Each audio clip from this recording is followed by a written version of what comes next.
मजबूर बाप। दोस्तों, माता पिता से बड़ा इस दुनिया में और कोई धन नहीं है, क्योंकि जिस तरह से हर सुख दुख झेल कर वो हमें बड़ा करते हैं और काबिल बनाते हैं, उस तरह से कोई नहीं कर सकता।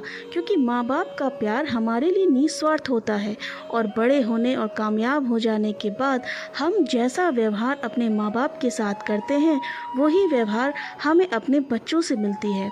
तो चलिए दोस्तों, इस बात को समझने के लिए मैं आपको एक छोटी सी कहानी सुनाती हूँ। संजय शहर में नौकरी करता था और अपनी पत्नी और बेटे के साथ वहीं रहता था। एक दिन उसके पिताजी भी उसके पास पहुंच गए। पहले तो संजय और उसकी पत्नी बहुत ही खुश हुए, लेकिन जब उनको मालूम पड़ा कि पिताजी अब यहीं रहेंगे तो उनको बहुत ही चिंता होने लगी। उनके पास एक रूम और एक किचन के साथ बरामदा था। रात को सब लोग डिनर बरामदे में ही करते थे।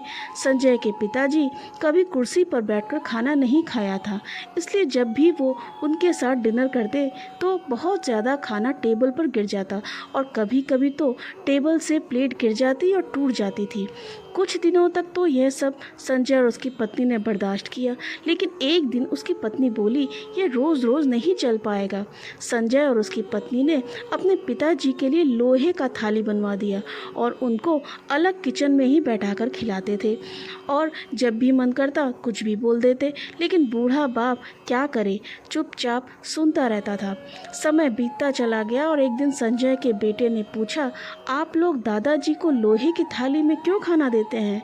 इस पर संजय ने कहा, तुम्हारे दादाजी अब बूढ़े हो गए हैं और हर रोज़ एक थाली तोड़ देते हैं, इसलिए उनको अलग से लोहे की थाली में खाना दिया जाता है।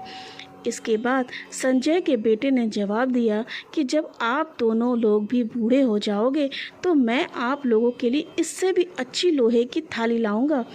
ये सुनकर संजय और उसकी पत्नी को बहुत अफसोस हुआ।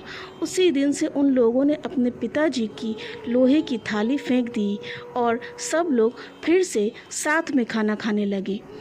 तो देखा दोस्तों, हम अपने बड़ों के साथ जैसा करेंगे, हमारे बच्चे भी वैसा ही हमारे साथ करेंगे।